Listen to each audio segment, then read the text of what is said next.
दोस्तों, जय श्री राम। सनातन धर्म चैनल में आप लोगों का स्वागत है। दोस्तों, आप लोग जानते हैं जो सनातन धर्म है इसने हमेशा मानव जाति के कल्याण के लिए, प्रकृति के कल्याण के लिए, जीव जंतुओं के कल्याण के लिए काम किया है। आप लोग भारत में रहते हो और भारत में वर्तमान समय की मैं कंडीशन बताऊं तो कुछ ऐसे बाबा हुए हैं जिन्होंने सनातन धर्म को बदनाम किया है, जैसे आशाराम बापू, राम रहीम, निर्मल बाबा, इसी तरह से और भी जो कत्ल के इल्ज़ाम में, अश्लीलता के इल्ज़ाम में, रेप के इल्ज़ाम में विभिन्न जेलों में बंद हैं और इन्होंने संत समाज पे एक कलंक सा लगा दिया है। जो जनता इन पे विश्वास करती थी, इन्होंने उनके विश्वास को तोड़ा है।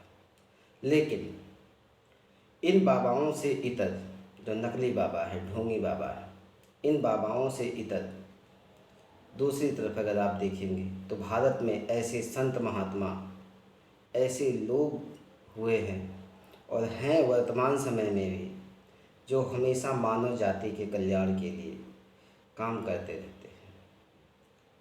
उसी में एक संत हैं, उसी में एक संत हुए हैं जिनका नाम है देवदाहवा बाबा। इनका जन्म कहाँ हुआ, कब हुआ, यह हमें नहीं पता है। किसी को भी इनके जन्म के विषय में नहीं पता है। कहा जाता है कि इन्होंने हिमालय में काफ़ी लंबे समय तक तपस्या की। तपस्या करने के बाद वो देवरिया चले आए। देवरिया में एक सलेमपुर तहसील है, उसी तहसील के अंतर्गत एक मईन गांव है, मईल गांव। वहाँ से 1 कोस की दूरी पर सरयू नदी के किनारे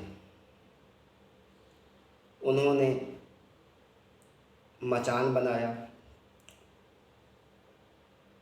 12 फीट ऊंचा। मचान क्या होता है? धरती से जो है कि ऊपर की तरफ, जैसे आप मेज वगैरह रखते हो, उसी तरह से जो है कि लंबा चौड़ा जो है कि बनाया जाता है। उस पे जो है कि बैठा जाता है। अगर आप गांव वगैरह में रहते होंगे तो आपको पता होगा मचान क्या होता है। तो उन्होंने वहाँ पे अपना मचान बनाया और वहीं पे वो रहने लगे और वहीं पे उनको लोग देवदाहवा बाबा के नाम से जानने लगे।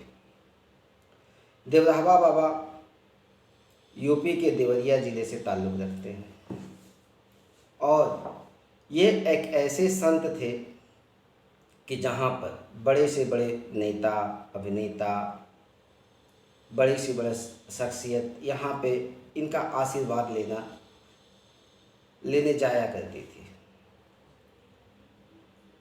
ये अपनी भविष्यवाणी के लिए प्रसिद्ध थे। डॉक्टर राजेंद्र प्रसाद, जो हमारे देश के सबसे पहले प्रधानमंत्री हैं, वह देवदाहवा बाबा के बारे में बताते हैं कि बचपन में वो अपने माता पिता के साथ देवदाहवा बाबा का आशीर्वाद लेने गए थे। तब देवदाहवा बाबा ने कहा था कि ये लड़का बड़ा होकर राजा बनेगा।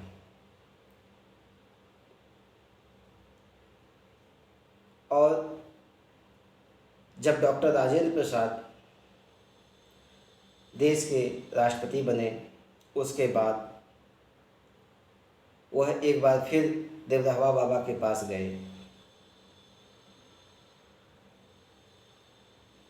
तो राजेंद्र प्रसाद ने बताया कि जब मैं छोटा था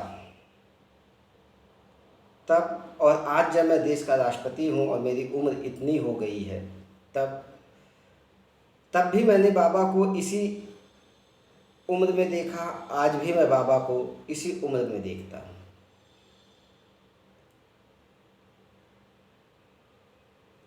इसी तरह से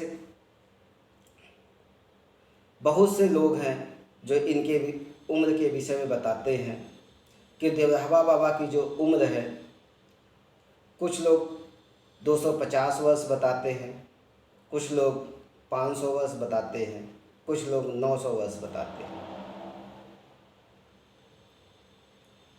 अब हमें तो नहीं पता कि देवराहा बाबा की एग्जैक्ट उम्र क्या रही होगी, उनका जन्म कहाँ हुआ था, किस समय हुआ था, यह भी किसी को नहीं मालूम। लेकिन जब उन्होंने अपने शरीर को त्यागा तो वह तारीख थी 19 जून 1990। यानी उनके शरीर त्यागने का समय तो पता है, लेकिन उनके जन्म स्थान के विषय में नहीं पता है। उनके बारे में कहा जाता है कि उनका जन्म किसी महिला के गर्भ से नहीं हुआ था, बल्कि उनका जन्म पानी से हुआ था, ऐसा माना जाता है। और लोग बताते हैं देवराहा बाबा के विषय में कि वह पानी में 30 मिनट 40 मिनट घंटों तक बैठे रह सकते थे अंदर। उनके विषय में यह भी कहा जाता था कि वह कभी यात्रा नहीं किए, कभी उनको ट्रेवल करते हुए किसी ने नहीं देखा, लेकिन वह एक ही साथ दो दो जगहों पर मौजूद रहते थे, देवरिया में भी, मथुरा में भी।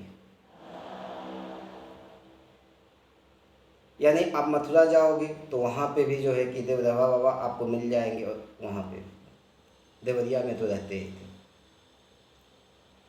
और संगम में भी वो प्रतिवर्ष पहुँचते थे, लेकिन कभी किसी ने उनको यात्रा करते हुए नहीं देखा। देवराहा बाबा के विषय में कहा जाता था कि उनकी भविष्यवाणी हमेशा सत्य होती थी।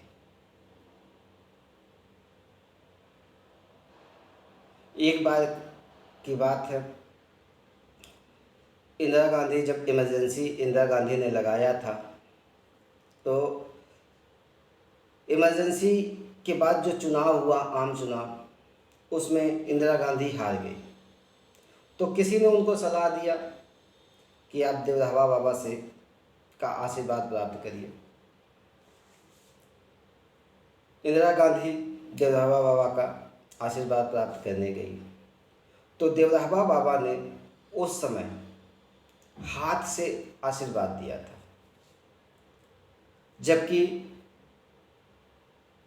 उसके पहले वह जिसको भी आशीर्वाद देते थे, सबको जो आशीर्वाद देते थे, वह पैर उनका जिधर चला जाता था वही उनका आशीर्वाद होता था, यानी वो पैर से आशीर्वाद देते थे। लेकिन इंदिरा गांधी को उन्होंने हाथ से आशीर्वाद दिया, और उसके बाद ही ऐसा माना जाता है कि इंदिरा गांधी ने कांग्रेस का जो चुनाव चिन्ह है पंजा रख लिया। और आज भी आप जानते हैं कांग्रेस का जो चुनाव चिन्ह है वो क्या है, पंजा है।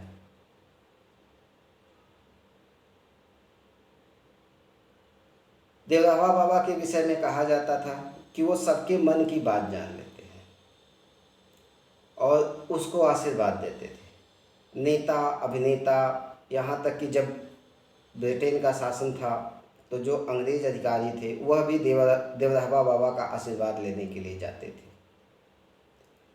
19 जून 1990 को जब देवराहा बाबा ने अपना शरीर त्यागा, तो उस समय उत्तर प्रदेश के मुख्यमंत्री माननीय मुलायम सिंह थे।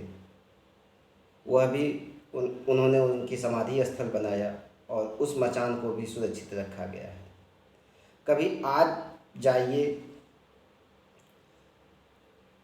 देवरिया तो जरूर सलेमपुर तहसील में जो मैल गांव है वहाँ पे चले जाइए और देवराहा बाबा का आशीर्वाद जरूर प्राप्त करिएगा। तो ये है हमारे संत समाज।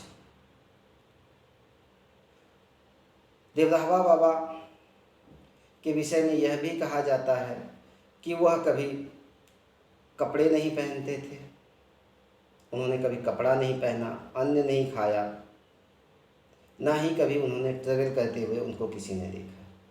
वह दूध पीते थे, शहद पीते थे और श्रीफल यानी नारियल का पानी पीते थे। यही उनका भोजन था।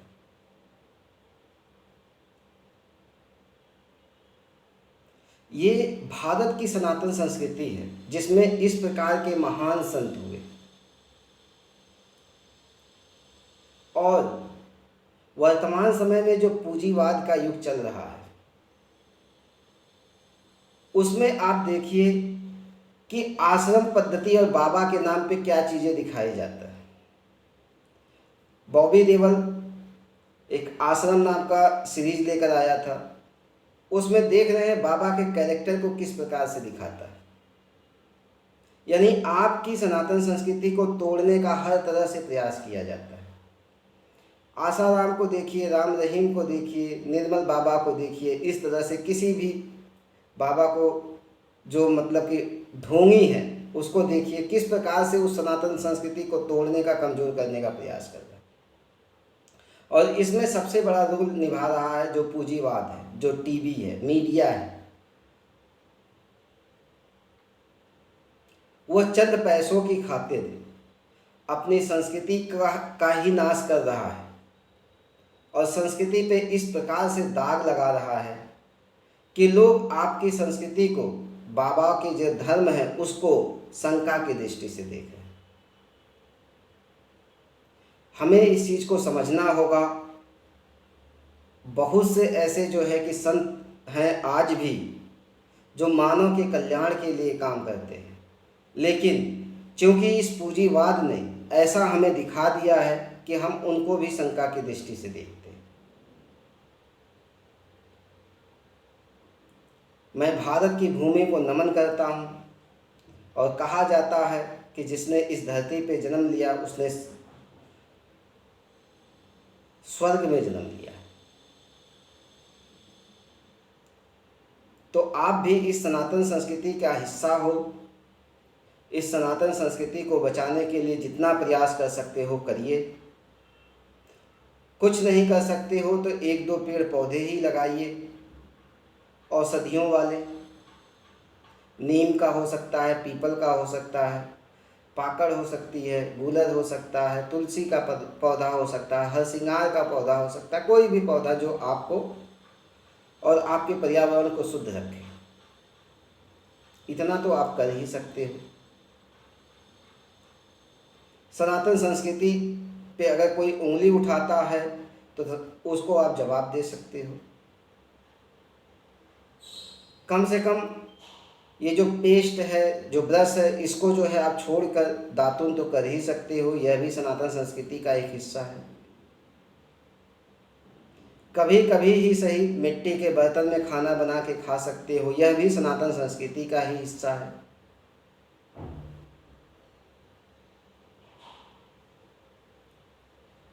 मंगलवार को ही सही, रोज नहीं तो मंगलवार को ही सही, हनुमान चालीसा का एक बार पाठ कर सकते हो, यह भी सनातन संस्कृति का हिस्सा है।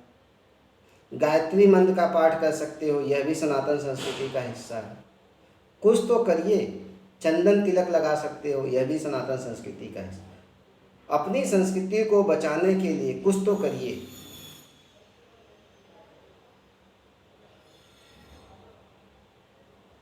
मिलता हूँ आप लोगों से मैं अगली वीडियो में। जय श्री राम।